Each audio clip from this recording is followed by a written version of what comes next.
-15 guys. At sobrang lamig. Pati bunga nga hindi na may bunga. So yan guys, ang load natin ngayon drywall.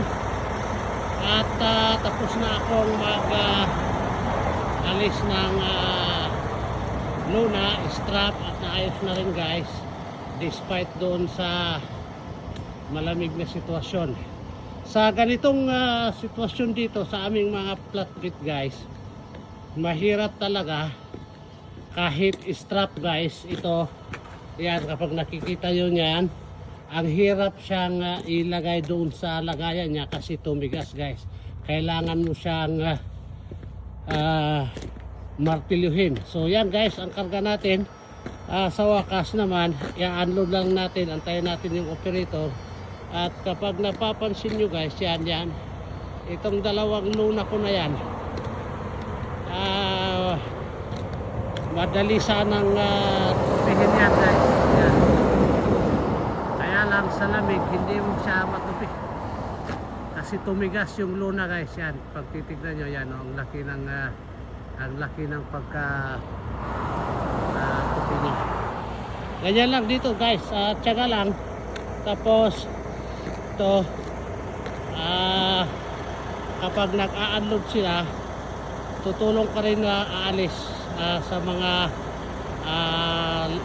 lapagan ng mga drywall guys. So yan ang update natin guys. At antayin natin yung operator kung mag-unload ngayon, kung anong balak niya. O yan, gumalaw na siya guys. At tingnan natin kung gagalawin niya ngayon or hindi, dahil parang malamig. So yan guys,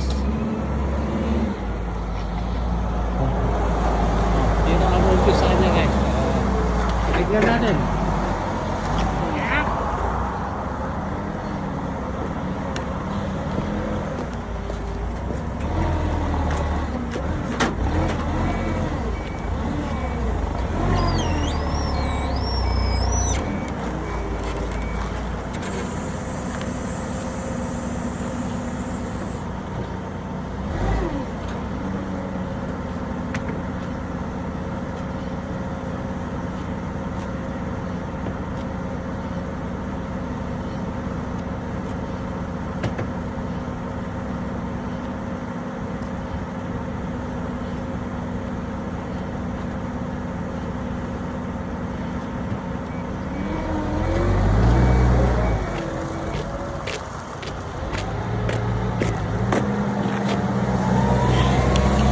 Guys, ang sample ng unloading ng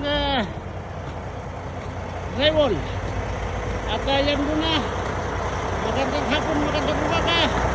Buong tara-tara.